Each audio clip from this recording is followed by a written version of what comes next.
Palliative care इन Covid setting में palliative care का जो सेशन नंबर का स्वागत है। पहले हमने 3 session I thought Dinesh is trying to call me. Thank you very much कि आप लोग आज भी हमारे साथ रमेश और उनकी फैमिली के जर्नी में उपस्थित हैं। कल जैसे हमने देखा था इम्पोर्टेंस ऑफ कम्युनिकेशन, आपने पहले दिन से देख रहे हैं कि रमेश और उनकी फैमिली क्या क्या परिस्थिति और परेशानियों से जूझ रही हैं। ऐसे महामारी के टाइम डॉक्टर्स और नर्सेस, इट इज इम्पोर्टेंट कि हम लोग ये सिलेक्शन ऑफ पेशेंट्स करें बराबर। उसके बाद पेशेंट्स के साथ आई थिंक दिनेश वापस आ गए हैं, but Dinesh, are you back?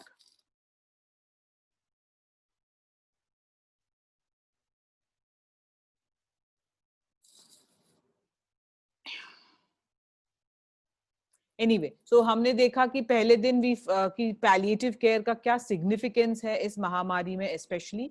साथ साथ में हम अपने नॉर्मल प्रैक्टिस और नॉर्मल जो मेडिसिन है उसमें भी पैलिएटिव केयर को कैसे इंक्लूड करें, ये भी हम सीख रहे थे।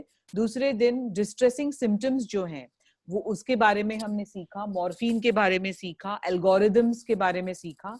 और कल डॉक्टर दिनेश ने हमारे साथ ये डिस्कस किया कि कम्युनिकेशन जो है बहुत बहुत इम्पोर्टेंट है, खासकर में कोविड के सिचुएशन में, क्योंकि कोविड के टाइम में बहुत सारी चीजें बदल गई हैं। कोविड जल्दी डेवलप होता है, पेशेंट्स और डॉक्टर्स और नर्सेस पीपीई में हैं, पेशेंट्स और फैमिली अलग अलग हैं, तो बहुत सारे एंजाइटी, बहुत सारी दुविधाएं, बहुत सारी परेशानियां दोनों झेलते हैं। Sorry Dinesh, I just took over a bit and started the recap. तो मैं यही कहना चाहती हूँ कि आज हम रमेश और उनकी फैमिली के साथ थोड़ा और आगे बढ़ेंगे और देखेंगे कि जीवन के अंत में हम कैसे उनको सपोर्ट कर सकते हैं और क्या क्या परेशानियां और कठिनाइयां आ सकती हैं। So if it's okay with you, Arun and Dr. Dinesh, I will start the talk for today. Yeah? Okay, thank you. Start कर सकते हैं। हाँ, thank you Dinesh. So just to, कल जैसे डॉक्टर दिनेश और मैंने बताया, जितना हो सके आपके कुछ क्वेश्चंस हैं, क्वेरीज हैं, कमेंट्स हैं, कल जैसे डॉक्टर गीतिका ने शेयर किया अपना लाइफ एक्सपीरियंस, वैसे अगर आप करें तो हमें भी आपसे सीखने को मिलेगा और हम दोनों साथ में ये जर्नी कर सकते हैं। और दूसरी चीज, पैली कोविड केरला के टीम को बहुत बहुत धन्यवाद, जिन्होंने ये पूरा रिसोर्स बुक, ई बुक, वेबिनार्स और ये पावर पॉइंट स्लाइड्स बनाए। आज का स्लाइड स्पेसिफिकली डॉक्टर राजेश्री ने बनाया है और उन्होंने इतनी मेहनत और परिश्रम के बाद ये सब इकट्ठा किया है और हमको ये आप तक पहुंचाने का एक अपॉर्चुनिटी दिया है। तो thank you very much to Palli Covid Kerala. तो शुरू करने के पहले ये एक बात मैं आप लोग सबसे जानना चाहती हूँ कि जीवन का अंत जो है, हमने डेफिनेटली प्रोफेशनल लाइफ में एक्सपीरियंस किया ही होगा, पर्सनल लाइफ में भी किया होगा।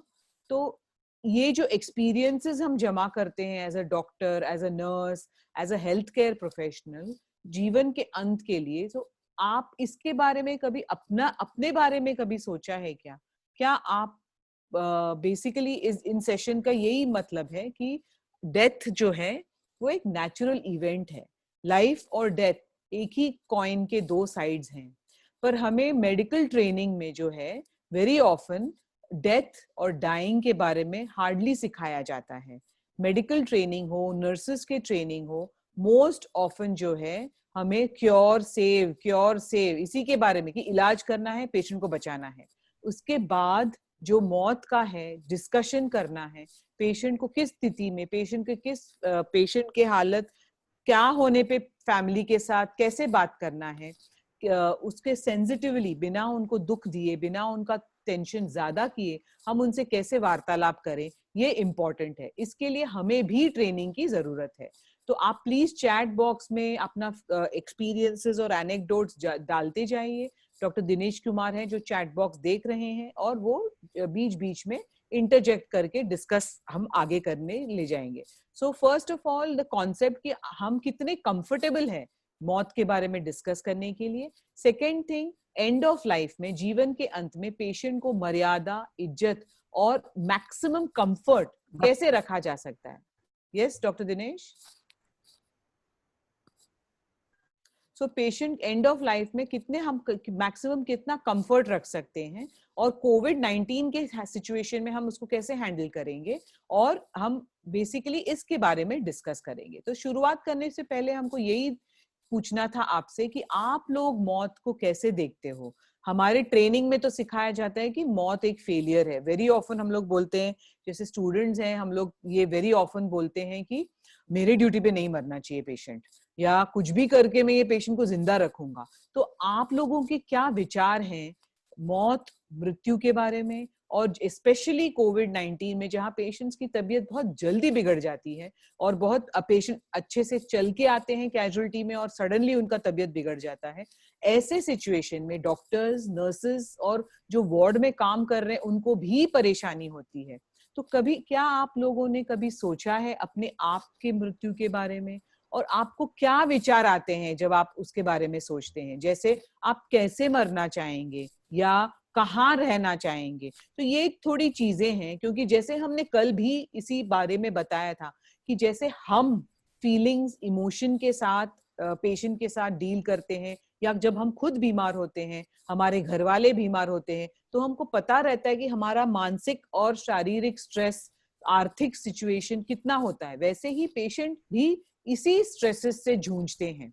ये जानना जरूरी है कि पेशेंट और उनके फैमिली कैसे डील कर रहे हैं. तो इसी मामले को आगे बढ़ाने के लिए मैं आपसे ये पूछ रही थी कि क्या पेशेंट जैसे मरता है, क्या वो आपको इफेक्ट करता है, क्या वो आप ड्यूटी के बाद सोचते हैं कि ये मैंने क्या कर दिया, या आज मैं भी पेशेंट को और कंफर्टेबल कैसे रख सकता हूँ या रख सकती हूँ. तो क्या आप किसी को या किसी ने इस बारे में सोचा है? Doctor Dinesh, please respond if there is any messages on the chat.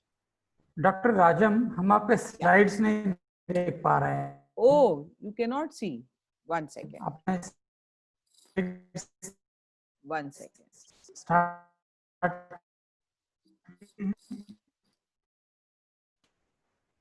तो doctor Rajam slides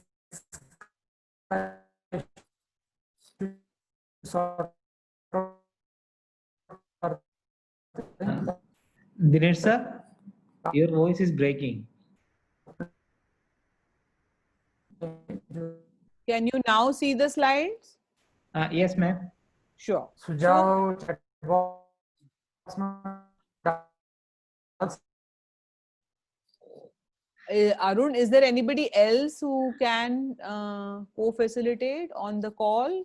Only because I'm not able to hear Dr. Dinesh at all. Okay, ma'am, we'll try.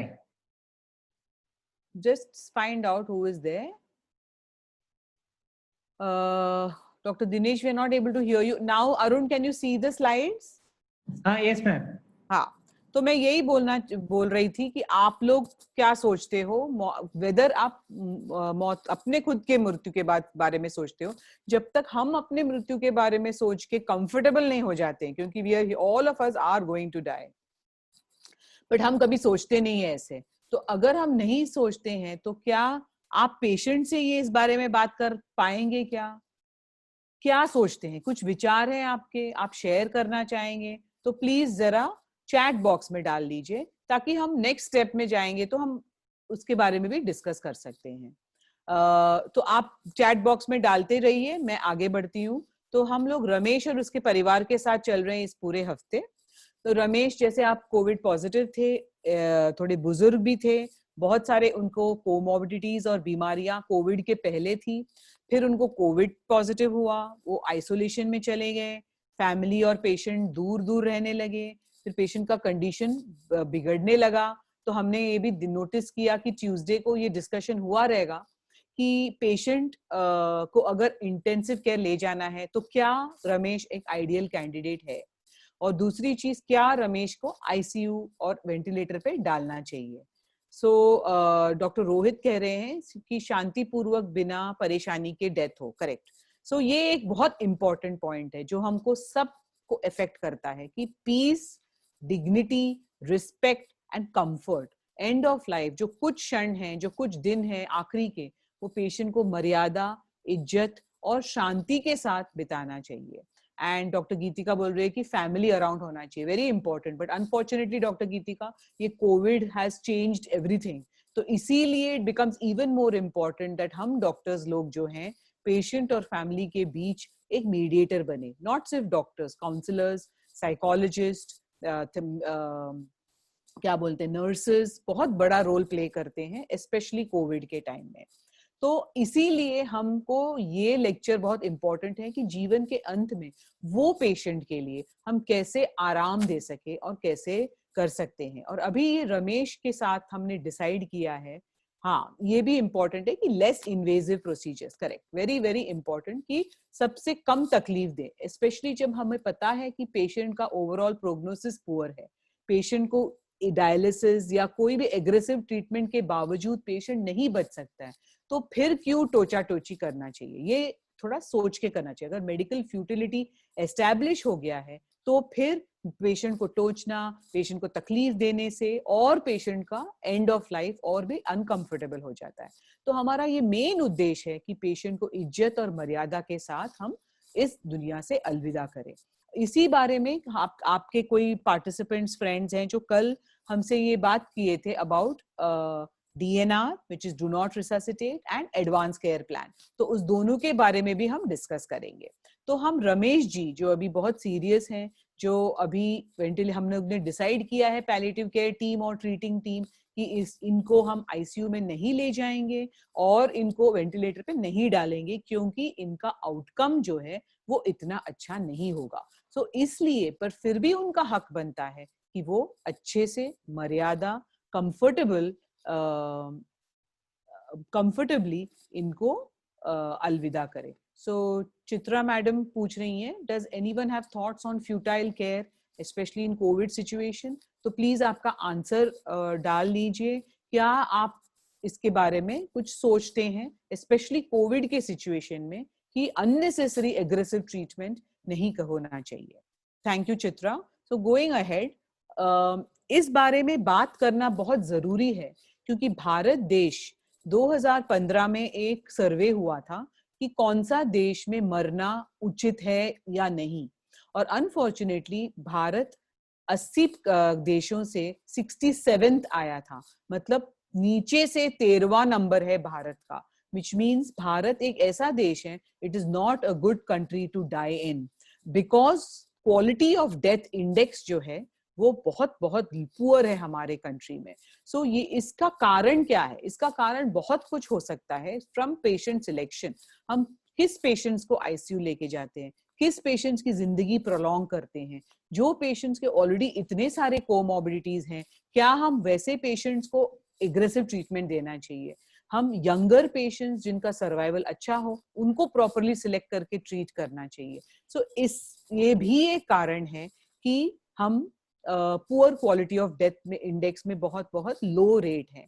सो ये, और उसके ऊपर ये जो महामारी आई है कोविड की, इसमें एक साथ बहुत सारे भारतीय लोग बीमार हो रहे हैं और इसमें हमें डिसाइड करना है कि कौन सा पेशेंट को वेंटिलेटर पे डाल के पेशेंट रिकवर होके वापस सोसाइटी में जाएगा, या फिर 85 ईयर ओल्ड जिनको बहुत सारी बीमारियां हैं, जो आइदर वो या उन्होंने खुद बोला हो अपने मन से कि मुझे एग्रेसिव ट्रीटमेंट नहीं करना है, मुझे आईसीयू नहीं ले जाना है, तो उनको भी जबरदस्ती हॉस्पिटल लेके आके आईसीयू में डालना, क्या ये सही है या गलत? सो हम जैसे, ये हमारी जिम्मेदारी भी है, घर वालों की जिम्मेदारी है, पेशेंट की इच्छा के पूर्वक चलना, और डॉक्टर्स, नर्सेस पेशेंट को पूछ के आगे बढ़ना चाहिए क्योंकि पेशेंट का हक है और पेशेंट का शरीर है. तो पेशेंट से पूछना ये बहुत बहुत इंपॉर्टेंट है. डॉक्टर चित्रा ये भी पूछ रही हैं कि एज केयरर्स, जैसे हम देखभाल करते हैं, हम भी जिम्मेदार हैं पेशेंट्स के ट्रीटमेंट का और पेशेंट्स के जीवन के अंत के ट्रीटमेंट का भी. तो इसीलिए इम्पोर्टेंट है कि हम इस पे भी फोकस करें. हम सिर्फ क्योर, सेव, इलाज और बचाने में नहीं, बट उसके बाद जब इलाज नहीं हो सकता है, जब पेशेंट नहीं बच पा सकता है, तभी हम क्या कर सकते हैं, वो भी डॉक्टर का एक इम्पोर्टेंट रोल है। तो ये जो सर्वे किया था उसमें ये 5 पॉइंट्स लिए गए थे, जैसे कि उसमें पैलिएटिव केयर और वो क्या है, ह्यूमन रिसोर्सेज, और क्या पेशेंट अपने केयर को आउट ऑफ एक पॉकेट देता है। जैसे 80% इंडियंस अपने पॉकेट से पैसा निकाल के देते हैं, और काफी सारे करीब करीब 55 मिलियन इंडियंस पॉवर्टी लाइन के नीचे चले जाते हैं अपने मेडिकल बिल्स भरते भरते। तो ये 5 points quality of death index determine करता है, जो 2015 में सर्वे करके भारत को 67th रैंक मिला था। We need to improve that. So जैसे हम जन्म और बर्थ को सेलिब्रेट करते हैं, वैसे ही हम, it is important for us to respect and celebrate the lives of people who are going to die in a few days or months or weeks. So it's very very important कि we look at life and birth in the same way. India में बहुत सारे लोग ऐसे हैं जो बोलते नहीं नहीं, मौत के बारे में मत बात करो, शुभ शुभ बोलो, इसके बारे में बात करो तो हमें भी हो जाएगा। तो ये होने ही वाला है। We are all not going to escape death. So please remember, death is inevitable. Bad death is avoidable. And उसी के पीछे हम पड़े हैं कि we try to give our patients as good quality of life till death, so that the experience मौत के time में भी patient comfortable हो, right? So why is this again more important in terms of the COVID? Because जैसे doctor गीतिका ने बोला कि उनको फैमिली अराउंड, फैमिली के परिवार चाहिए आसपास, जो कोविड के टाइम अनफॉर्चुनेटली नहीं हो रहा है।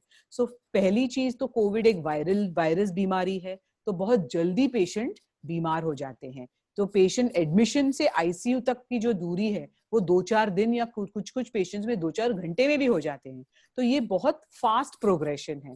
और पैलिएटिव केयर डॉक्टर्स को या अदर डॉक्टर्स को पेशेंट के साथ और फैमिली के साथ रैपो बनाने में टाइम नहीं है, और डिसीजंस भी फास्ट लेना है।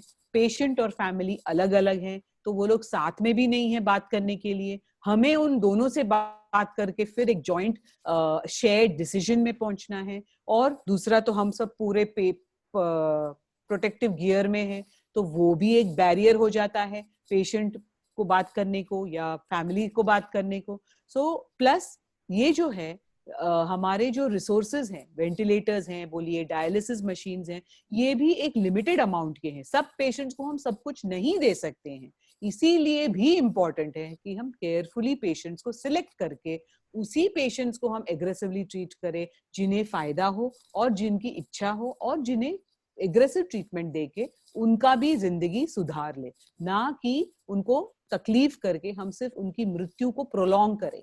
वेरी वेरी इंपॉर्टेंट कि हम उनको क्वालिटी ऑफ लाइफ दें टिल डेथ। सो ये एक इम्पॉर्टेंट पेपर है। किसी ने कल पूछा था अबाउट डीएनआर, तो एक अपने मार्च 2018 में सुप्रीम कोर्ट का एक जजमेंट आया था about advance care plan and living will. इसका जो है इट इज अ जजमेंट, इसका लॉ नहीं बना है एक, और इसका प्रोसीजर जो है एडवांस केयर प्लान और लिविंग विल का वो इतना क्लियर नहीं है। But supreme court has accepted the fact that people can make advanced care plans. So you can discuss it with your primary physician, with your family physicians, with your family, and आपको internet पे एक document का एक rough format मिलता है, उसमें भी आप फिल करके, रिकॉर्ड करके, साइन करके, 2 विटनेसेस का साइन करके, अगर आप क्लियरली अंडरस्टैंड करते हैं आपकी बीमारी, स्पेशली दोज जिनको क्रॉनिक बीमारियां हैं, जैसे स्मोकिंग रिलेटेड इलनेस है, जैसे इंटरस्टिशियल फाइब्रोसिस या पार्किंसंस या डिमेंशिया को, अपना माइंड खोने के पहले आप क्लियरली साइन करके बता सकते हैं कि मुझे अगर तकलीफ हो तो मुझे आईसीयू नहीं जाना है, मुझे वेंटिलेटर पे नहीं जाना है। दूसरा चीज जो ये मार्च 2018 के डॉक्यूमेंट ने अलाउ किया है, वो ये कि डॉक्टर्स अगर डिसाइड करें कि एग्रेसिव फ्यूटाइल ट्रीटमेंट पेशेंट को काम नहीं आएगा, पेशेंट की जान नहीं बचाएगा, तो डॉक्टर आइदर पेशेंट को वेंटिलेटर से डालने से पहले ही एडवाइस करे, जिसे हम विदहोल्ड कहते हैं, या डालने के बाद 2, 3, 4 दिन या 1 हफ्ता ट्रायल करके जब कुछ फर्क नहीं हो तो विथड्रॉ भी कर सकते हैं। तो ये withholding aggressive treatment and withdrawing aggressive treatment दोनों ही एथिकली सेम हैं, दोनों ही एथिकली अलाउड हैं, बट आपको क्लियर रहना चाहिए कि आपका जो ट्रीटिंग टीम है ये सहमत हो। आप पेशेंट, अगर पेशेंट बोल सके, समझ सके, और फैमिली को क्लियरली उनके भाषा में समझा के एक्सप्लेन करना जरूरी है, और डॉक्यूमेंट भी करना जरूरी है कि ये बात कर चुके हैं, ये वो समझ गए हैं और वो ये साइन कर रहे हैं। सो इट्स एक्सट्रीमली इम्पोर्टेंट कि आप बराबर बताएं, आप लोग सब टीम मेंबर्स, नर्सेस, डॉक्टर्स सब एक साथ एक सहमत में रहे, और आप क्लियरली डॉक्यूमेंट करके पेशेंट को वेंटिलेटर में नहीं डाल सकते हैं, या जिनको डाला है वो निकाल भी सकते हैं। इनके बारे में काफी पेपर्स हैं। एक तो ये ICMR का पोजीशन स्टेटमेंट है, और अब IAPC में भी एक पोजीशन स्टेटमेंट आया है अबाउट विदहोल्डिंग एंड विदड्रॉइंग।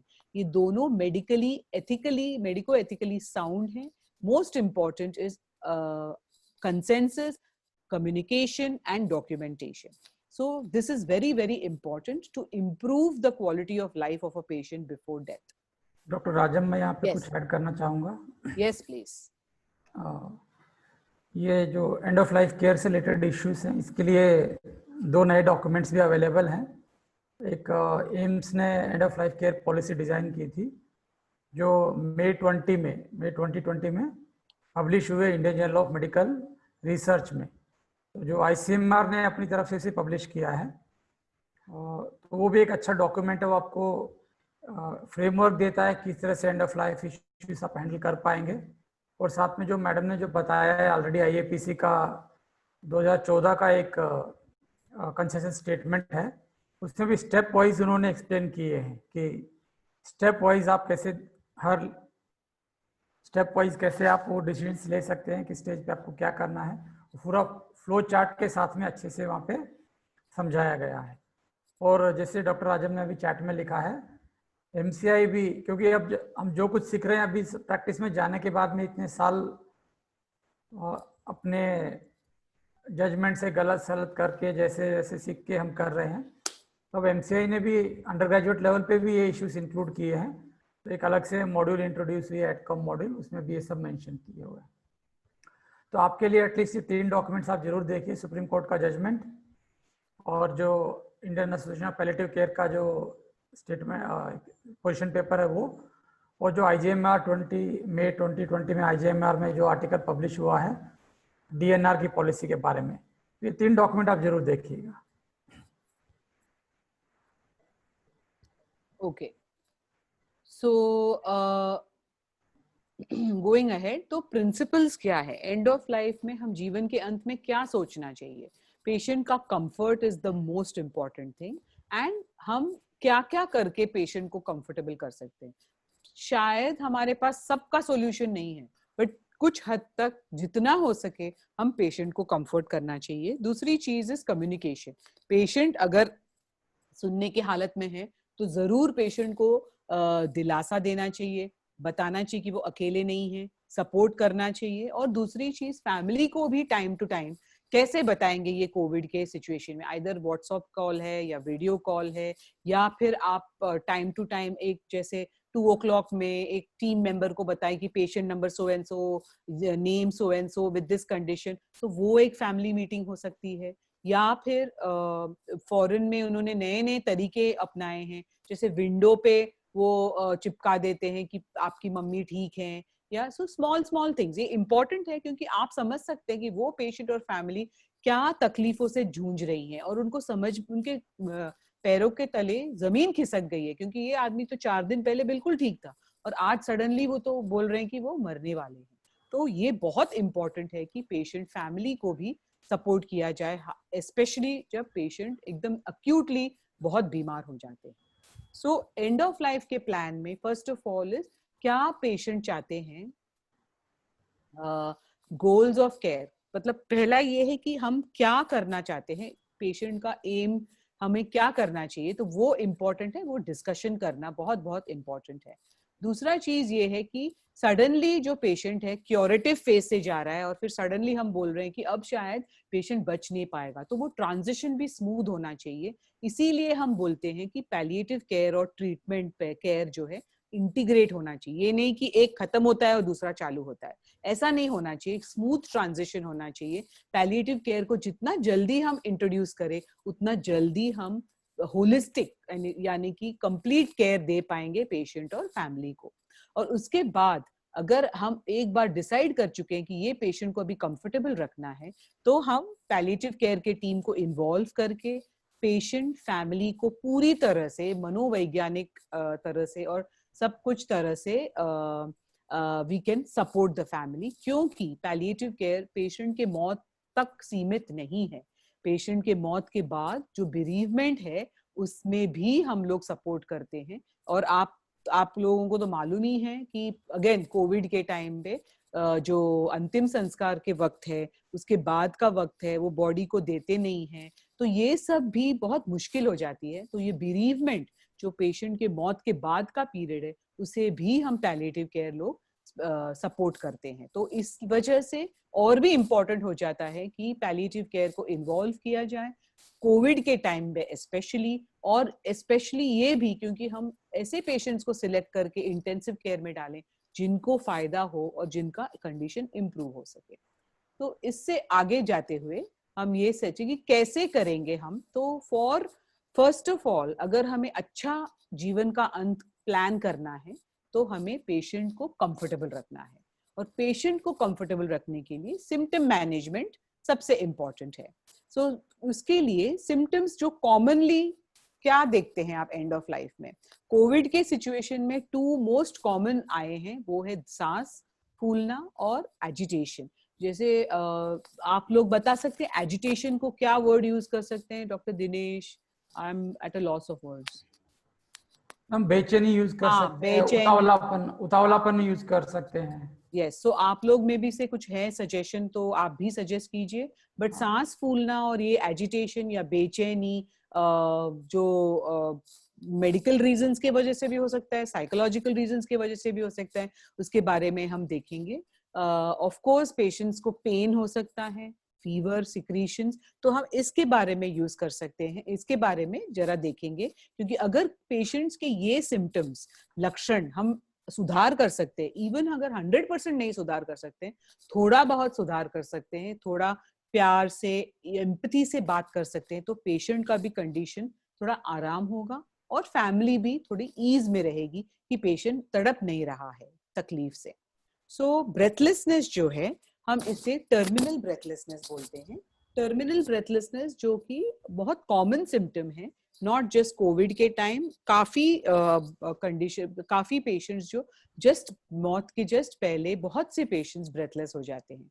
और इसका एक मैजिक वंडर ड्रग है मॉर्फिन, जो बहुत कम यूज होता है क्योंकि लोगों को डर रहता है कि मॉर्फिन से पेशेंट की सांस बंद हो जाती है।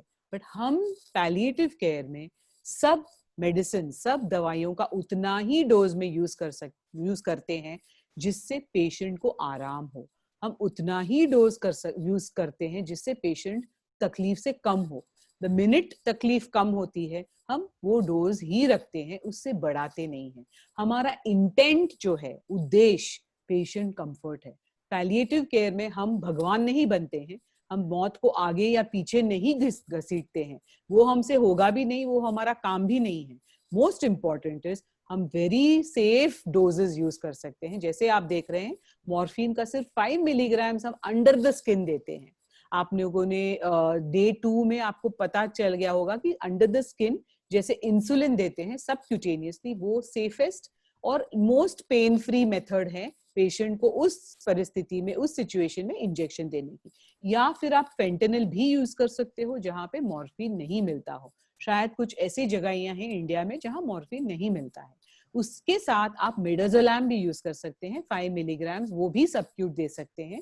इफ पेशेंट बहुत बेचैन है तो मिडाजोलैम और मॉर्फिन का कॉम्बिनेशन में भी दे सकते हैं।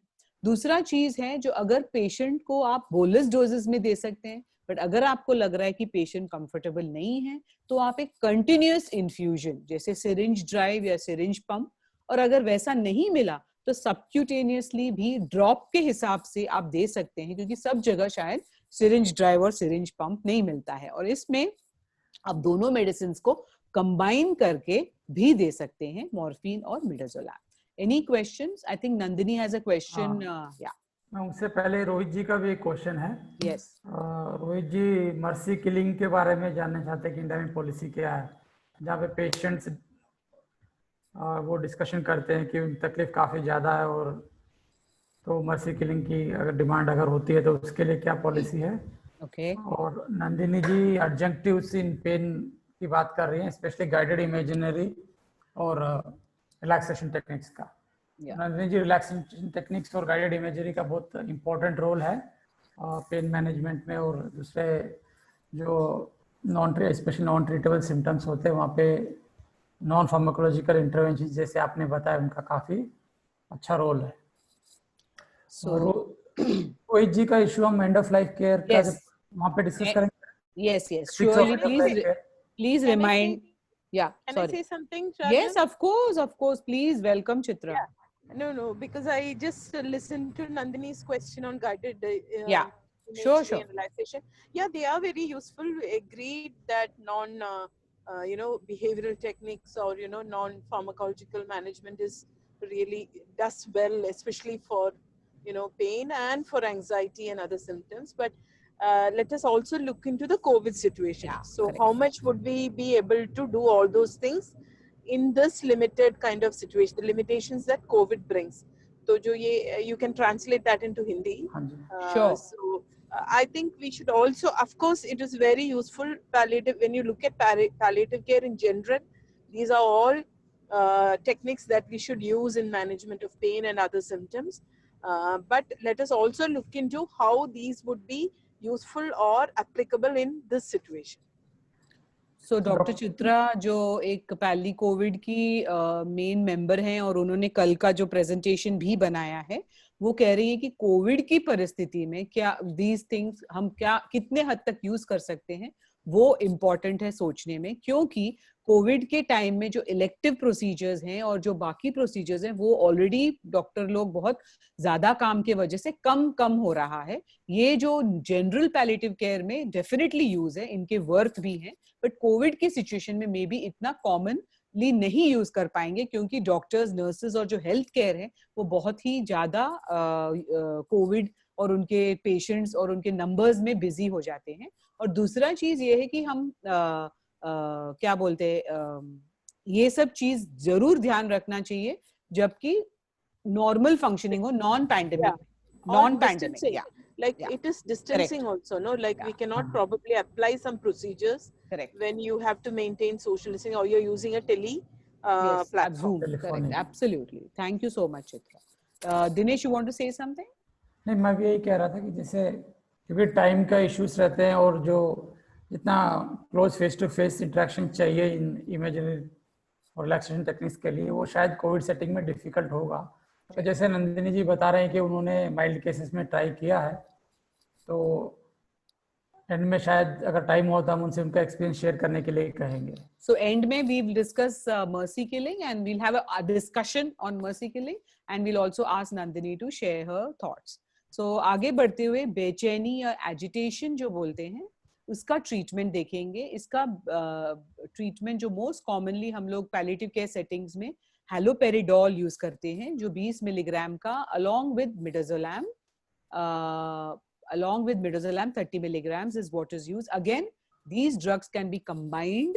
और अगर पेशेंट को सांस भी फूल रही है, बेचैन भी है, आपने पहले मॉर्फिन ट्राई किया, फिर मिडाजोलैम ट्राई किया, और अगर आपको लगता है कि हैलोपेरिडोल भी देना चाहिए, तो you can actually add these drugs together in an infusion to give it over 24 hours in the doses which is least required, जो जितना कम प्रमाण में आप डोज यूज करेंगे ताकि पेशेंट आराम से। एंड ऑलवेज एक बड़ा मंत्रा रहा है पैलिएटिव केयर में, स्टार्ट लो गो स्लो।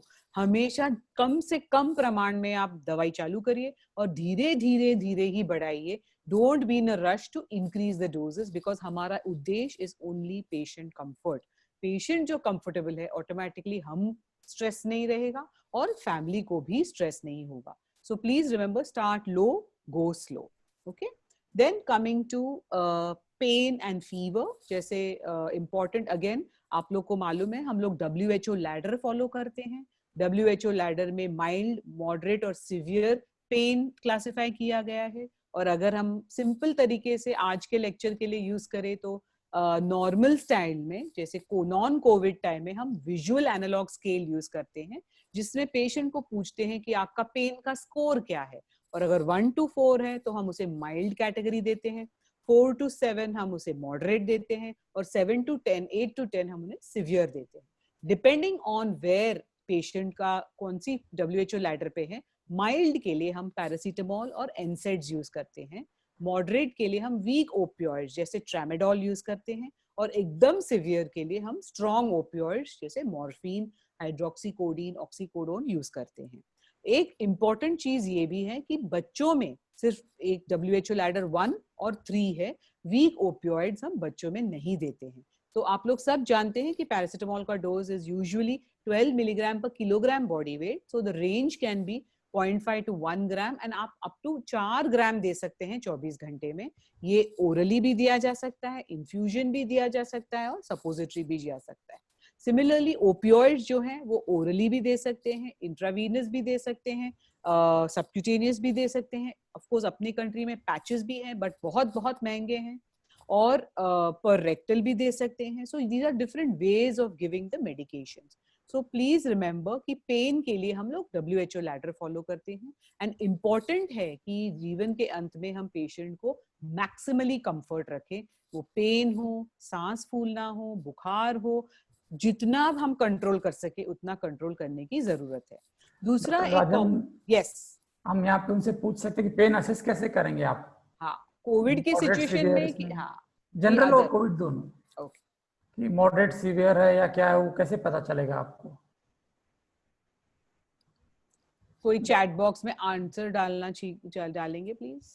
हाँ, तो आप कंटिन्यू कीजिए मैडम, मैं आंसर आएगा तो ओके ओके या सो दूसरा चीज जो है, क्योंकि ये कोविड जो है एक रेस्पिरेटरी इलनेस है, तो पेशेंट को निमोनिया है, पेशेंट को फाइब्रोसिस होते हैं, पेशेंट को फेफड़े के अंदर क्लॉट होता है। कुछ पेशेंट्स जिनको ऑलरेडी कोमॉर्बिड कंडीशंस हैं उनको बहुत से सिक्रीशंस भी हो सकते हैं। सो सिक्रीशंस जो हैं वो कैसे कंट्रोल करें, और बहुत कॉमनली स्पेशली कोविड के टाइम में सक्शन, एरोजोल ये सब नहीं करना चाहिए, क्योंकि इससे बीमारी और फैलती है। वैसे भी सक्शन अवॉइड करेंगे तो अच्छा है, क्योंकि पेशेंट को कम तकलीफ हो। इसमें तो डॉक्टर्स और नर्सेज और जो भी हैं जो सक्शन कर रहे हैं उनको भी तकलीफ ज्यादा होती है, तो we have to avoid suction. इसलिए हम थोड़ा बहुत एडजस्ट कर सकते हैं कि पेशेंट को पोजीशन चेंज कर सकते हैं, या 2 मेडिसिन्स या 2 to 3 medicines that palliative care में हम लोग कॉमनली यूज करते हैं, वो है ग्लाइकोपायरोलेट, दूसरा है हायोसिन ब्यूटाइल ब्रोमाइड, और तीसरा है एट्रोपिन।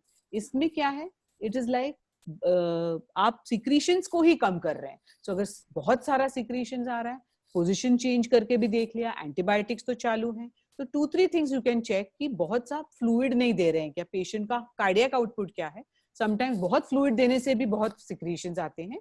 दूसरा चीज you can also do is treat these with glycopyrrolate, hyoscine और एट्रोपिन, जिससे हम सिक्रीशंस ही कम कर सकते हैं, सो दैट उससे भी पेशेंट को चोक सेंसेशन या तकलीफ कम हो।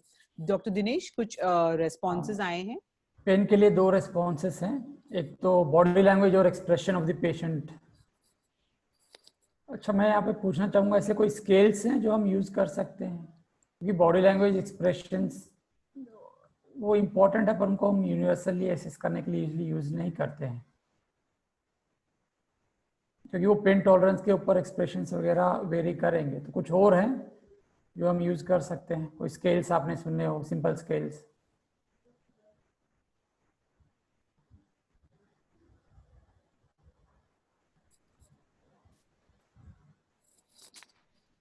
Shall I keep going? या सो अगेन, तो एक और चीज जो कॉमन है, जो शायद कोविड के टाइम में इतना ऑफन नहीं है, क्योंकि पेशेंट बहुत लंबी टाइम जल्दी बीमार हो जाता है, बट कभी कभी हमने देखा है कि पेशेंट 3-4 हफ्ते भी आईसीयू में रहते हैं, वेंटिलेटर पे रहते हैं। हमारे रमेश नहीं, बट देयर आर पेशेंट्स जो काफी टाइम वेंटिलेटर पे और आईसीयू में रहते हैं, और ऑल्सो देर आर पेशेंट्स जो कोविड से रिकवर होने के बाद इतने थके रहते हैं, इतने टायर्ड रहते हैं कि उठ के चल नहीं पाते। तो ऐसे पेशेंट्स को भी हम pressure injury prevention, because always prevention is better than cure, हम कैसे करना चाहिए। तो simple things like moisture, skin हमेशा मॉइस्ट रहे। दूसरा चीज इम्पॉर्टेंट ये है कि जेंटल मसाजिंग करें, पेशेंट का पोजीशन बदलते रहें, और डॉक्टर्स को इनफैक्ट वो भी पीपीई की वजह से जो तकलीफ होता है वो भी इम्पोर्टेंट है एड्रेस करना। बट जो वेरियस ट्यूब्स हैं उसका भी पोजीशन देखना चाहिए, टाइम टू टाइम बदलना चाहिए। एयर मैट्रेस या वाटर मैट्रेस जो भी अवेलेबल है वो यूज करना चाहिए। But position changing, cleaning, keeping the skin moist with good moisturizer, simple coconut oil also works wonders. तो ये सब चीज भी important है, क्योंकि all this can cause pain। और आप और मैं ये भी जानते हैं कि अगर हम भी एक पोजीशन में 1-2 घंटे लगातार रहें तो हमको भी पूरा जॉइंट्स जकड़ जाते हैं, वो भी दर्द करने लगता है। पेशेंट्स को भी यही होता है, इसलिए फ्रीक्वेंट चेंजिंग ऑफ पोजीशंस बहुत इंपॉर्टेंट है। इसमें हमारे नर्सिंग कलीग्स जो बहुत ब्यूटीफुल काम करते हैं वो बहुत बहुत इंपॉर्टेंट है। हमारी एक पैलिएटिव केयर की नर्स हैं, senior nurse Stella madam. Madam, would you want to unmute and say something about this?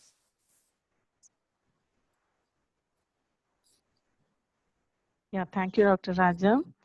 I want to just tell कि मैंने लिख दिया अभी, हर एक शिफ्ट में आप लोगों को पेशेंट का प्रेशर पॉइंट्स इंस्पेक्ट करना चाहिए, डेली नहीं है, हर एक शिफ्ट में।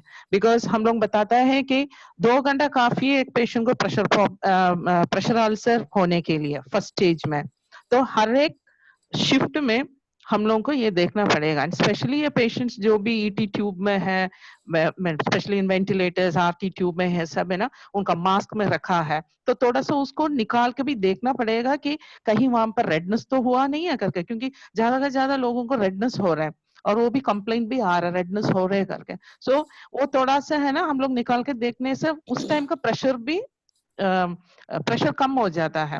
एंड ऑफ कोर्स जो भी हमारे पास बेड मैट्रेसेस है, स्पेशली एयर मैट्रेसेस, आईसीयू में यूज कर सकते हैं to prevent pressure ulcers.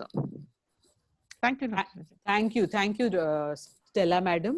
Madam extremely experienced है इस बारे में, तो नर्सेज जो इस ग्रुप में हैं उनको भी कुछ पूछना हो तो प्लीज चैट बॉक्स में डालिए, क्योंकि मैडम जैसे एक्सपीरियंस बहुत कम नर्सेज हमने देखे हैं जो पैलिएटिव केयर में इतने साल बिताए हैं। तो रमेश के साथ और उनके फैमिली के साथ आगे बढ़ते हुए अभी जो है रमेश का कंडीशन और भी वर्स हो गए हैं, और मेडिकल टीम और फैमिली के साथ डिस्कशन के बाद डिसाइड किया गया है कि इनको अग्रेसिव ट्रीटमेंट और आईसीयू नहीं दिया जाएगा। तो हमें अभी उनको एंड ऑफ लाइफ के बारे में बात करना है। तो फैमिली अभी आपको ये, आप मेडिकल टीम में हो तो आप क्या सोचेंगे इसके डिस्कशन के बारे में, क्योंकि फैमिली इधर बता रही है कि ये घर लेके जाना चाहते हैं, तो ये पॉसिबल नहीं है। I am sure all of you will agree, क्योंकि ये कोविड के सिचुएशन में इन्फेक्टिविटी ज्यादा है, तो अनफॉर्चुनेटली फैमिली का वो विश सॉल्व नहीं होगा। बट इम्पोर्टेंट पॉइंट ये मेरे को जानना है, हाल ही में मुझे ये एक पेशेंट का साथ एक्सपीरियंस हुआ था, सिर्फ 57 ईयर ओल्ड की थी, नॉर्मल, मतलब नो कोमॉर्बिडिटीज, 4 हफ्ते से कोविड निमोनिया से एडमिट थी प्राइवेट हॉस्पिटल बॉम्बे में।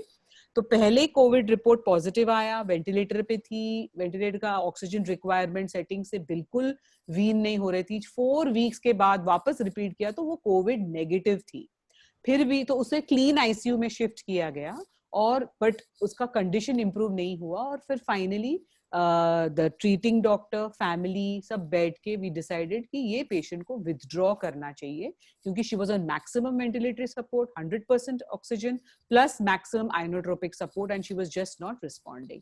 नाउ द फैमिली सेड कि अभी ये कोविड नेगेटिव है तो हम घर नहीं ले जा सकते हैं क्या? So this is something I want to ask Dr. Chitra, Stella madam, Dinesh, what has your experience been? Because I was a bit stumped and मुझे पता ही नहीं चला क्या, मेरे ख्याल से अगर कोविड नेगेटिव पेशेंट डिस्चार्ज होके घर जा सकता है तो कोविड नेगेटिव बॉडी भी घर जा सकता है। I wasn't sure. I thought that's, so वो एक argument हो गया था management के साथ. So I would love your ideas and suggestions and discussions. I'm happy to pause for 2 minutes if anybody wants to share their thoughts. Dr. Chitra, Dinesh. Rajan, did you Yeah. mean that they didn't want to take the body back? They wanted it. The management refused to, saying BMC will not allow because she's Why? COVID positive. I said, but she's COVID negative. So we shifted her to ICU clean. So if a human being who's COVID negative can go home with no symptoms, why can't the body go home? I think it's for basically some confusion in the policy. Confusion होगा. Right. So it should be. So we have Otherwise, to work towards that. हाँ जी. Correct. So Yeah. because इससे भी मानसिक तनाव बढ़ गया उधर कि ऐसा है तो मैं हम ऐसे कैसे कर सकते हैं आप. So ये भी सोचना जरूरी है कि फैमिली उस time. I think Rajan, the importance in that is that like what happens is अगर एक palliative care team उनके साथ है तो उन फैमिली को सपोर्ट मिलेगा ये नेगोशिएट करने में. Correct. either with the management or with the BMC. कोई Correct. किसी को जाके बात करनी है because Yeah. the family will be grieving. Correct. तो कौन करेगा? तो इसीलिए I was the face, Dr. So the Chitra, because importance is that you were there. Yeah. I think that's what we should highlight. correct. No, definitely. But I also wanted your opinion as to what is happening in Kerala. So it was important कि हम जानकारी दें क्योंकि हम अपने अपने शहरों में इसके बारे में, क्योंकि ये भी होने वाला है अभी ज्यादा से ज्यादा, जो कि लंबे पेशेंट्स जो हैं लंबे असर तक एग्रेसिव ट्रीटमेंट में भी रहते हैं. रमेश पेशेंट नहीं है तो भी दूसरे पेशेंट्स रह सकते क्योंकि ये पेशेंट यंग थी और एकदम नॉर्मल थी. तो ये कोविड पॉजिटिव पेशेंट को तो हम डेफिनेटली घर नहीं छोड़ेंगे. तो all the more reason patients के फैमिली बहुत ही तकलीफ में होगी. उनकी मनस्थिति आप पहचान सकते हैं. तो ऑलरेडी वो बहुत सारी चीजों से जूझ रहे हैं कि उनके लव्ड मेंबर कि इतना सीरियस सिचुएशन है, कितना पैसा खर्च हुआ है उन्होंने देखा नहीं है. तो बहुत से ऑलरेडी उनका वरी है और ऊपर से ये वरी है कि अभी हम पेशेंट को घर भी नहीं ले जा सकते हैं.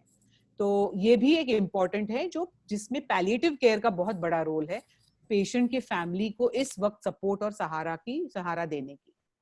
तो ये सब चैलेंजेस हैं कि हम कोविड पेशेंट को घर नहीं ले जा सकते हैं क्योंकि वो बहुत इन्फेक्टिव रहता है और अभी तो हम महामारी की शुरुआत में हैं.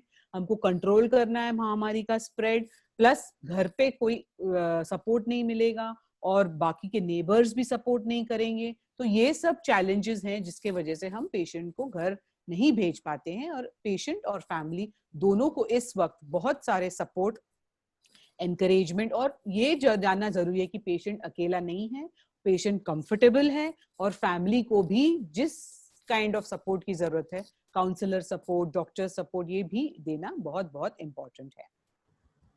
तो ये एक इम्पोर्टेंट चीज आगे सेम स्ट्रैटेजी है कि हम पेशेंट और फैमिली को सपोर्ट कैसे करें. It can be multiple things that can be used to support this whole issues, right. So उस सपोर्ट में बहुत बड़ा चैलेंज रोल प्ले होता है कम्युनिकेशन का, जैसे हमने कल देखा था. कम्युनिकेशन जो है इस मामले में एक it's almost like an procedure. जैसे बोलते हैं पैलिएटिव केयर एक नरेटिव मेडिसिन है. जैसे हमारा जो the technique we use is talking. If you talk sensitively, effectively, compassionately, with empathy, तो आप मुश्किल से मुश्किल सिचुएशन हैंडल कर सकते हो. क्योंकि पेशेंट और फैमिली, पेशेंट शायद होश में हो या नहीं हो, बट फैमिली को बहुत इमोशनल स्ट्रेस होता है, बहुत सारा तनाव है फैमिली को. इसीलिए हम ये कम्युनिकेशन का जो स्किल है जितना प्रैक्टिस करें और जितना इम्प्रूव करें वो हमें बहुत फायदा होगा. क्योंकि इससे हम उनका क्या विचार है, वो क्या उस दिमाग में क्या सोच रहे हैं, उनको क्या परेशानी, एटलीस्ट हम सुन सकते हैं. सुन के भी हम उनका तकलीफ कम कर सकते हैं. जैसे मैंने पहले बताया, शायद हमारे पास सब चीज का आंसर नहीं है, बट एटलीस्ट हम उनको उस वक्त उनके तकलीफ के टाइम कोई तो मित्र है या कोई सहारा है, वो उनको दिलासा दे, तो वो भी बहुत फर्क पड़ेगा. स्टेला, चित्रा और Dinesh, you want to add something? Communication का role end of life situation में बहुत बहुत ज़्यादा है. इनफैक्ट जैसे मैडम ने कहा कि वो एक, आप ये मान के चले कि वो भी एक थेरेपी ही है. और बहुत से लोग तो ये भी मानते हैं कि कम्युनिकेशन एक इतनी इम्पोर्टेंट थेरेपी है, जैसे हर मेडिकेशन का राइट डोज और राइट रूट होता है, उसी तरह से कम्युनिकेशन का भी right type of communication right setting में राइट वर्ड्स के साथ अगर हम करते हैं तो उसके आउटकम्स बहुत अच्छे हो सकते हैं, और वही चीज़ अगर हम गलत ढंग से करते हैं तो उसके आउटकम्स ही बहुत खराब हो सकते हैं। तो स्पेशली हर सेटिंग में और मोर सो इन दिस सेटिंग कम्युनिकेशन का रोल बहुत ज़्यादा है, वो हमेशा हमें ध्यान में रखना चाहिए। Thank I you, would Dr. also like to, I mean, there was a question about risk of transmission after death. Yes. So actually, I'm not very clear about it because there should be some kind of, Dr. Dinesh said that body secretions are, Respiratory secretions, madam, they are but considered to be infectious. there might be a time limit for that. Ki kitne ghante after death, or you know how many days after that you actually, the body actually loses that risk also. So I think, thank you for asking that question. We will look into it and probably let you all know, give you by email, giving you the correct information. I mean, unless Rajam, you know. No, no, I'm not that I can say 100% Yeah. sure. So we I will think look into that. we should just get that information and let the participants. Please make sure. Sure.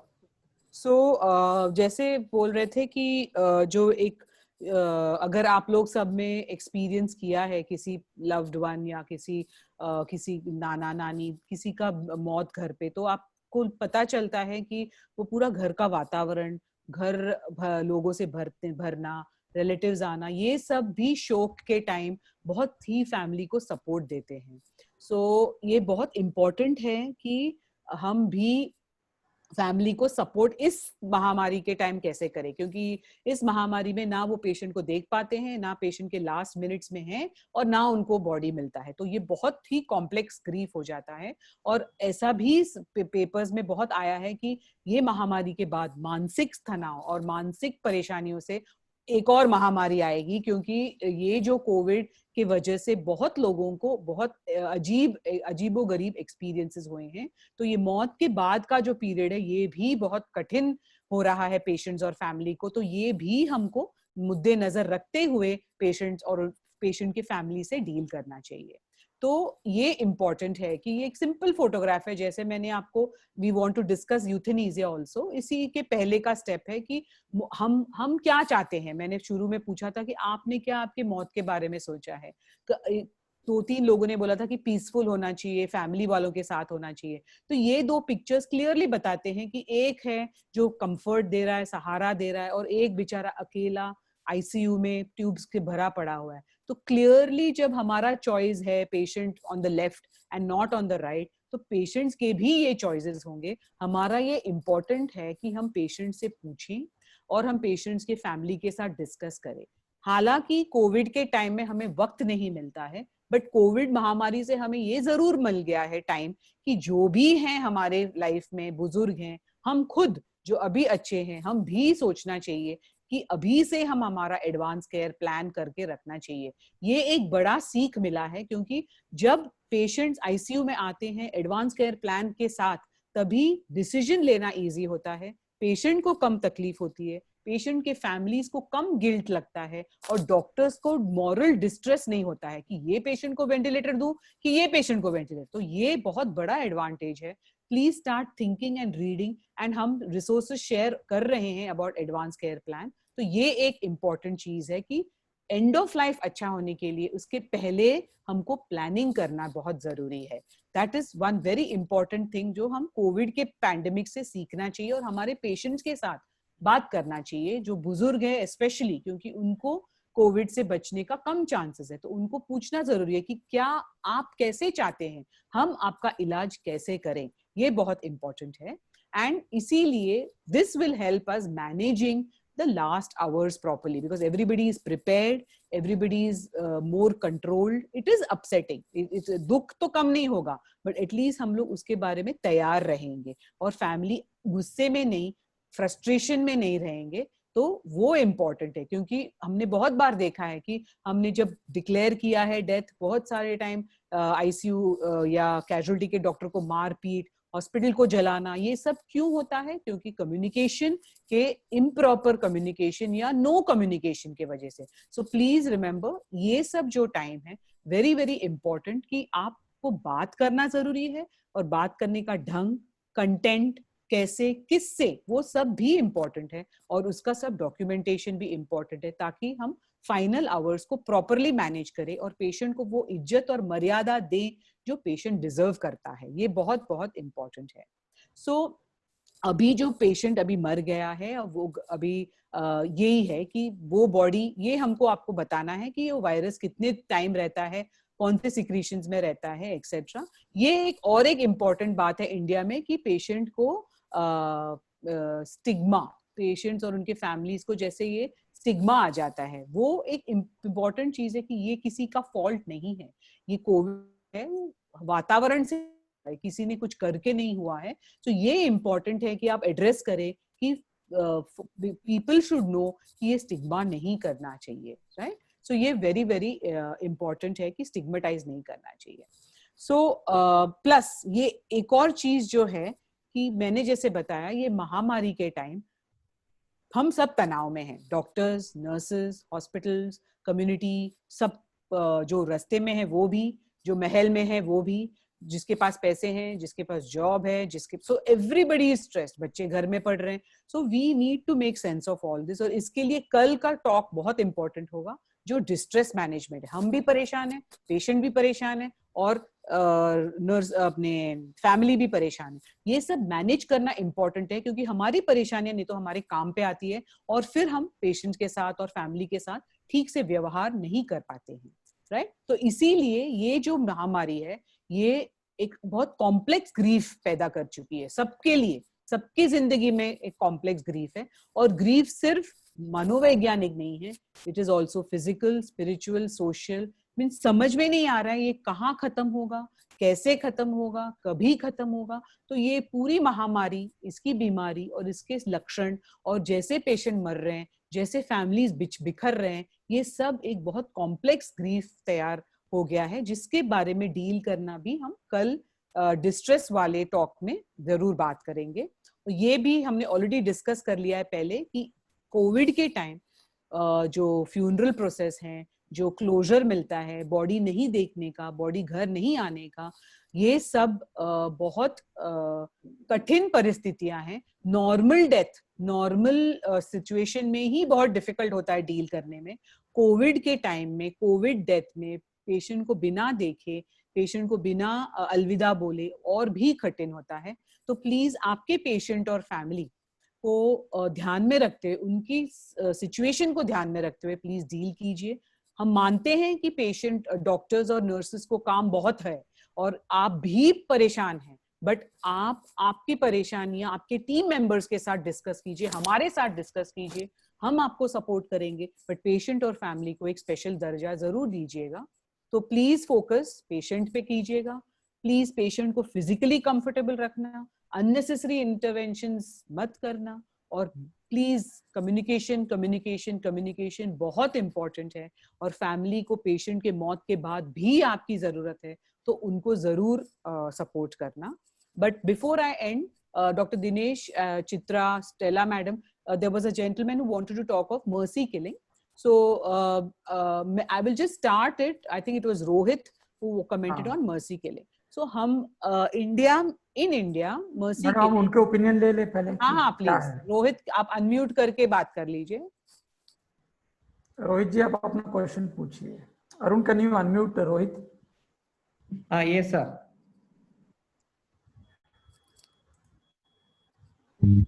Hello. हाँ रोहित जी बोलिए.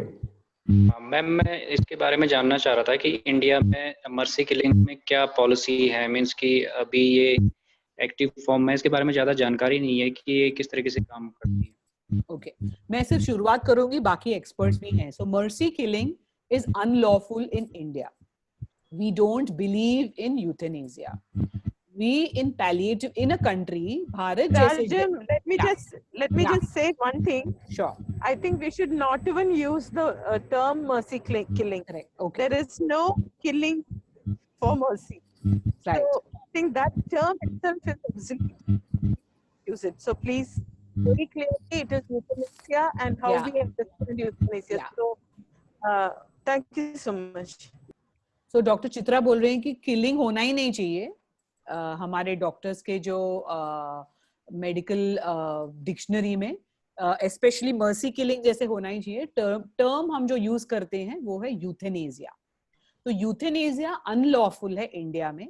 और आप जरा सोच के देखिए, जिस देश में पैलिएटिव केयर जैसा इंपॉर्टेंट मेडिकल ब्रांच ही प्रसिद्ध नहीं हुआ है, उस देश में मर्सी अपना यूथेनेसिया का बात करना बहुत गलत है. क्योंकि पेशेंट्स लोग क्यों मरना चाहते हैं? क्योंकि उनका सिम्टम्स मानसिक, शारीरिक, फाइनेंशियल, आर्थिक, सोशल, ये सब सॉल्व नहीं होता है. इसलिए पेशेंट फ्रस्ट्रेटेड में मरना चाहता है. करेक्ट? दर्द सहन नहीं हो रहा है, या पैसा बहुत खर्च हो रहा है, या मुझे लोग HIV में स्टिग्मा से देख रहे हैं कि इसको HIV है, इसको HIV है. तो अगर हम उसके प्रॉब्लम्स और उसके सिम्टम्स एक ह्यूमन बीइंग के नेचर से अंडरस्टैंड करके सॉल्व करने का ट्राई किए बिना रहते हैं, तभी पेशेंट फ्रस्ट्रेट होके मरना चाहता है. करेक्ट? जब पेशेंट का ये सब सिचुएशन हम हैंडल कर पाते हैं, जैसे सपोज उसको गवर्नमेंट हॉस्पिटल भेज के या उससे डिस्कस करके कि तुम्हें क्या परेशानी है, हम कैसे मदद कर सकते हैं आपके, क्या हम, आपका दर्द कितना हो रहा है, आपका दर्द किधर है, किस वजह से है, बेटी की शादी नहीं हुई इसलिए है, या बेटा को काम नहीं मिल रहा है इसलिए है. क्योंकि सिर्फ फिजिकल पेन ही पेन नहीं है. Correct doctor Rohit? सो हम जब पेशेंट्स का फुल पेन एड्रेस करके उससे बात कर सके, उसका थोड़ा टेंशन कम कर सके, तो पेशेंट चाहता ही नहीं कि वो मरे. हम पेशेंट क्यों मरना चाहता है? क्योंकि उनका सिम्टम्स अनसॉल्व्ड है, क्योंकि कोई उन्हें क्या बोलते हैं, सपोर्ट नहीं कर रहा, या इमोशनली कोई बैकअप नहीं कर रहा, या कोई उसके कंधे पे रख के ये नहीं पूछ रहा है कि मैं समझ सकती हूँ आप क्या बीत रहा है, बट हम क्या ये कोशिश कर सकते हैं. तो मैं ये भी बार बार ये भी बोलना चाहूंगी कि आप सब चीज के सॉल्यूशन आपके पास नहीं है, बट आपको सुनने की क्षमता है, आपको एटलीस्ट उनका तकलीफ शेयर करने की क्षमता है. अगर वो करेंगे तो शायद पेशेंट आगे चल के मरने का सोचा ही नहीं. तो इसीलिए इंपॉर्टेंट है कि we spread palliative care, the principles and ethics of palliative care as much as possible. Try and support आपके पेशेंट और फैमिली का सहारा बने, ताकि पेशेंट एक्सट्रीम स्टेप का सोचे ही नहीं या डिमांड ही नहीं करे. So this is my opinion. Dinesh and Chitra and Stella madam. Doctor राजम, आपने बिल्कुल सही कहा कि देखिए, कोई भी इंसान या इनफैक्ट कोई भी एनिमल हो, सर्वाइवल सबसे बड़ा इंस्टिंक्ट होता है, तो कोई मृत्यु चाहेगा ही नहीं. तो जब आप कोई पेशेंट ऐसा होता है या कोई जो आपसे इस तरह के इशू डिस्कस करता है, तो हमें चाहिए कि उसके जो अंडरलाइंग है, उसकी जड़ में क्या इश्यूज है वो हम ढूंढें, और जहाँ तक हो उसको हेल्प करने की हम ट्राई करें. तो जैसे डॉक्टर राजम ने कहा कि उनके जो इश्यूज बहुत लेवल्स पे हो सकते हैं, कुछ हम हैंडल कर सकते हैं, कुछ हमारे टीम मेंबर्स भी हैंडल कर सकते हैं. तो अगर उनके इश्यूज हम कुछ हद तक हैंडल कर पाए, तो लगभग कोई भी इंसान ये नहीं चाहेगा कि उसकी वो जो उसके जीवन का जितने भी उसके जीवन है वो कम हो जाए, या मृत्यु नहीं चाहेगा. तो वो मृत्यु के बारे में बात कर रहा है, इसका मतलब ही ये है कि उसकी जड़ में ऐसी कोई समस्याएं हैं जिनका हम हल नहीं कर पाए हैं, या फिर उसके बारे में उससे बात नहीं की गई है. तो बस मैं इतना ही कहना चाहूँगा madam. Correct. And doctor Chitra ने भी कुछ 2-3 आर्टिकल्स भेजे हैं, वो आप डाउनलोड कर सकते हैं. स्टेला मैडम, आप do you want to share something ma'am? I don't know if she's there or is it visible? The link that yeah, it is visible. Link is visible. Yeah. So it is the position statement of International Association of Hospice and Palliative Care. It very clearly defines euthanasia and how the palliative care approach to that concept. So please go through it. You will get a very good insight about it. I think the Indian Association of Palliative Care also has. I'll just send the link. Yeah. Okay. Great. और कोई questions हैं? Anybody? आपको कल पूछना था DNR के बारे में और एडवांस केयर प्लानिंग, और कुछ क्वेश्चंस है जो हमने कवर नहीं किए आज. We still have 5 minutes, Arun? Yeah, we have 5 minutes. Yeah. Yes ma'am. Yeah. Exactly 5 minutes. Correct. तो और कुछ पूछना है आपको? Any specific model for ACP, Advanced Care Plan? So like I said, it's a judgment. with the Supreme Court.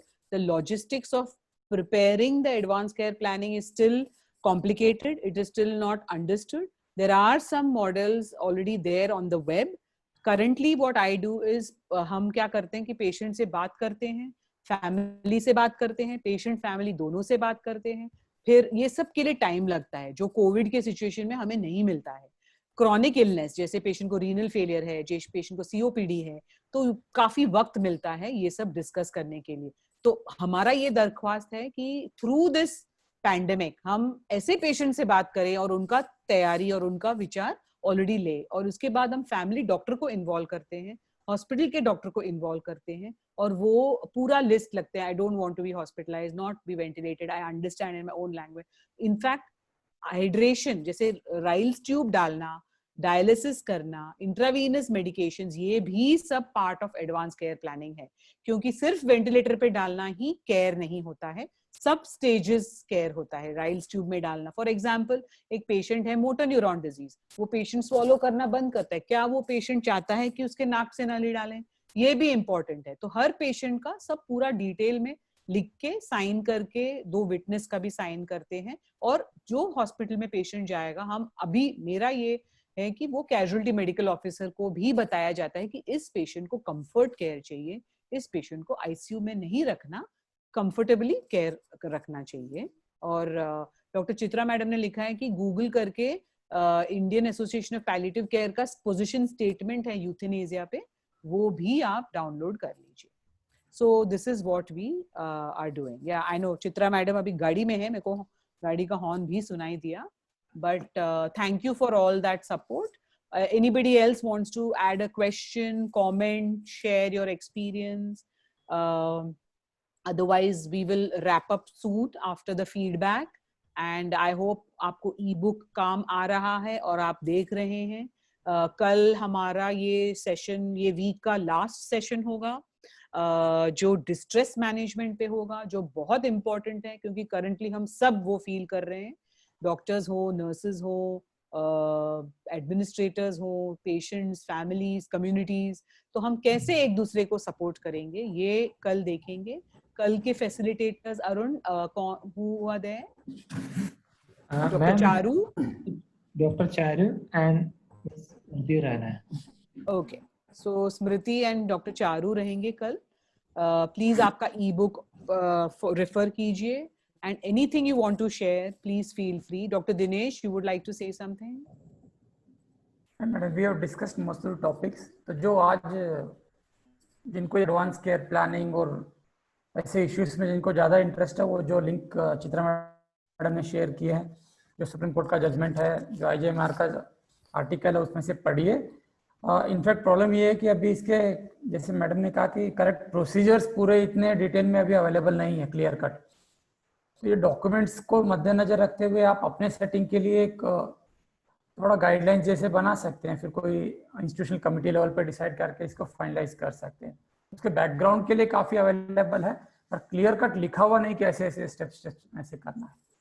और advance care planning, हाँ जी madam. हाँ, sorry no continue, I tell. Sorry. Advance care planning में actually जिसको apply करना है उनको district magistrate के थ्रू जाना पड़ता है, और कुछ कमिटी बनाने का प्रोविजन है. थोड़ा लंबा प्रोसेस है, पर हो सकता है. बट ये कहने का ये इम्पोर्टेंट है कि प्रोसीजरल और जो कैसे करना है वो नहीं है, बट हमारी ये दरख्वास्त है कि आप लोग इस कॉन्वर्जेशन और इस कम्युनिकेशन को आपके पेशेंट्स के साथ करना चालू कीजिए. आप जब तक नहीं करेंगे आप कंफर्टेबल नहीं होंगे. और सेकेंड थिंग, पेशेंट्स को प्लीज पूछिएगा वो क्या चाहते हैं, क्योंकि उनकी जिंदगी है और उनका हक है. तो बहुत इंपॉर्टेंट ये है कि हम पेशेंट्स से पूछें, उनको सपोर्ट करें. ये नहीं कि पेशेंट्स और फैमिली को सपोर्ट करें, और आप ये डिस्कशन पेशेंट्स के साथ प्लीज जारी रखिएगा, ये बहुत इंपॉर्टेंट है. तो यही कह के एंड करना चाहती हूँ. Thank you very much. Over to you Arun. Thank you doctor Dinesh, Dr. Chitra and Stella madam. Thank you Pali COVID for this opportunity. Arun, it's over to you. Please wait कीजिए, feedback form भरना है. अरुण अभी feedback load कर रहे हैं. Okay, feedback form.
Thank you Rajam ma'am, thank you Dinesh sir, and thank you Stella ma'am. Thank you. और आप सबको धन्यवाद ये फीडबैक देने के लिए। और कल हमारा आखिरी सेशन है इसी टाइम में 3 बजे से 4:15 बजे तक। कल का टॉपिक है making sense of distress in context of कोविड-19। धन्यवाद।